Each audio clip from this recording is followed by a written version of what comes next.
5ই আগস্টের পর মানে গেল 6 মাস যাবৎ বৈষম্যবিরোধী ছাত্র আন্দোলন বলেন, সমন্বয়ক বলেন, জাতীয় নাগরিক কমিটি বলেন অথবা সরকারে থাকা উপদেষ্টারা বলেন, তাদের সাথে সবচেয়ে বড় একটা বিরোধে জড়িয়ে গেছে বিএনপি। জামাত হালকা পাতলা কৌশলীয়তে হাঁটে, বাট বিএনপির ছাত্রদলের নেতারা বলেন বা বিভিন্ন নেতাদের বক্তব্য টেলিভিশন টকশোতে, আবার জাতীয় নাগরিক কমিটির সমন্বয়ক যারা আছেন বা নেতারা যারা আছেন তাদেরও পাল্টাপাল্টি বক্তব্য একটা দৃশ্যপট বাংলাদেশে চলছিল। কিন্তু গতকালকের দৃশ্যে অনেক কিছু বদলাই গেছে রাতারাতি, ভয় কাজ করে যাচ্ছে। একটা কথা আছে, জয়কালে কি নাই ক্ষয় নাই, আবার ক্ষয়কালে রক্ষা নাই।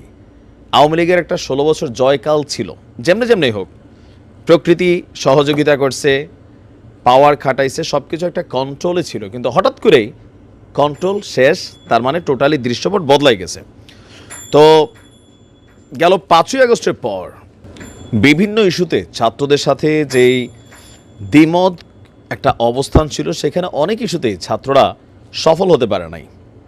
ইভেন একটা পর্যায়ে এমনও একটা অবস্থান তৈরি হয়ে গেছে যে বিএনপি না চাইলে এখন অনেক কিছুই হবে না, বৈষম্যবিরোধী আন্দোলন বা সরকার অনেকটা বেকায়দায় পড়ে গেছেন। কিন্তু গতকালকে বা আজকে যখন আমার নিউজটা পাবলিশ হচ্ছে, এই যে একটা 36 ঘন্টা হবে না, 18 ঘন্টা টাইম, রাইট?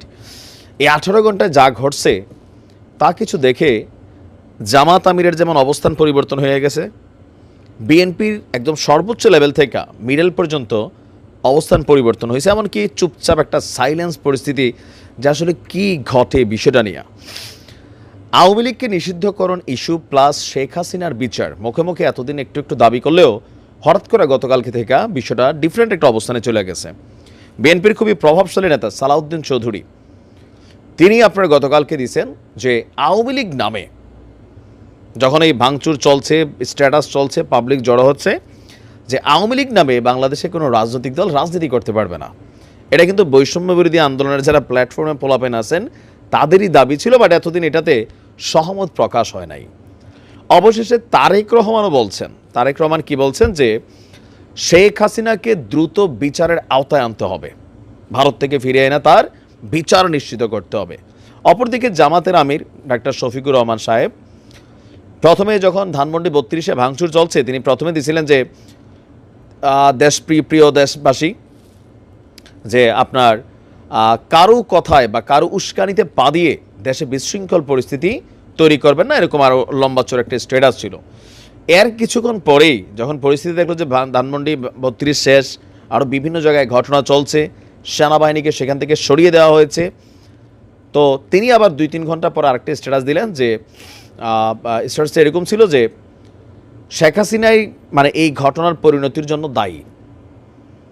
একদম টপ লেভেল থেকে শুরু করে বিএনপি এবং জামাতের যারা ঊর্ধ্বতন নেতারা আছেন, মোটামুটি বৈষম্য বিরোধী আন্দোলনের প্ল্যাটফর্মের প্রতি তাদের যে ধারণাটা ছিল, সেই ধারণাটা কিন্তু কালকে রাত্রে থেকে চেঞ্জ হয়ে গেছে।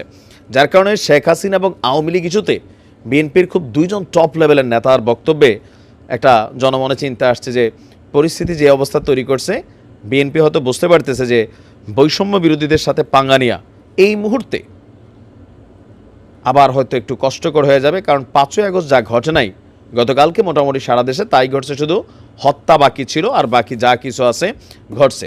তো তারেক রহমান বলছেন যে 16 বছর আমাদের লাখো নেতাকর্মী এই আওয়ামী লীগের নির্যাতনের শিকার হয়েছে, আহত হয়েছে হাজারো ছাত্রছাত্রী, নিহত হয়েছে 2000-এরও বেশি আমজনতা প্লাস ছাত্র। এজন্য পালিয়ে যাওয়া স্বৈরাচার শেখ হাসিনাকে দ্রুত বিচারের আওতায় আনতে হবে। গতকালকে আপনার সন্ধ্যার দিকে যখন এই আন্দোলনের ডাকডোক উঠে গেল, আমরা দেখলাম যে 32 থমথমে অবস্থা, তখন আপনার সোনাগাজী মোহাম্মদ সাবের পাইলট সরকারি উচ্চ বিদ্যালয়ের মাঠে একটা প্রোগ্রামে তিনি এই কথা বলছেন। তো কেউ কেউ বলছেন যে না, বিএনপি এতদিন যে একটা শক্ত অবস্থানে গেছিল, সেখান থেকে গতকালকের পরিস্থিতিতে একটু কৌশলী অবস্থান নিয়েছেন। কেউ কেউ বলছেন না, জনাব তারেক রহমান, রিজভী সাহেব বা বাকি যারা আছেন সরকারকে খুব বেশি প্রেসার করতেন, তারা কিছুটা নার্ভাস অবস্থায় চলে গেছেন, কারণ সবাই বয়স্ক আর পোলাপেন সব ইয়াং টকবগে, হাতুড়াটা তিরলে যেমন দৌড়ান দিছে, তো আবার যেমনি ইট দেখায় বলছে যে আগামীতে যারা এরকম ক্ষমতারা নিয়ে নাড়াচাড়া করবা, এই ইট কিন্তু রাইখা দিছি, ভবিষ্যতে এরা পড়বে, আওয়ামী লীগের উপর পড়া শেষ, হইতে পারে বিএনপি, হইতে পারে জামাত, এই 2 দলের যে কোনো এক দলে তো ক্ষমতায় যাবে, তাই না? তো তাদের জন্য তুলে রাখা হয়েছে। তো এরকম একটা কথাবার্তা যখন সামনে আসে বা এই দৃশ্যপট যখন দেখে যে আরেকটা রাজনৈতিক দল এত বড় শক্তি, এটার সাথে এতটুকু ঘটছে, তা আমাদের সাথে তো ঘটতে পারে। তো এখন মোটামুটি গতকালকে রাত্রে থেকে দেখলাম যে সবাই সুন্দর একটা লাইনে আবার চলে আসছে আওয়ামী লীগ ইস্যুতে। এটা কি তাদের মনের দাবি, নাকি ধরেন পরিস্থিতির কারণে হয়তো এরকম বক্তব্য দিচ্ছে? সময় বলে দেবে। ভালো থাকো।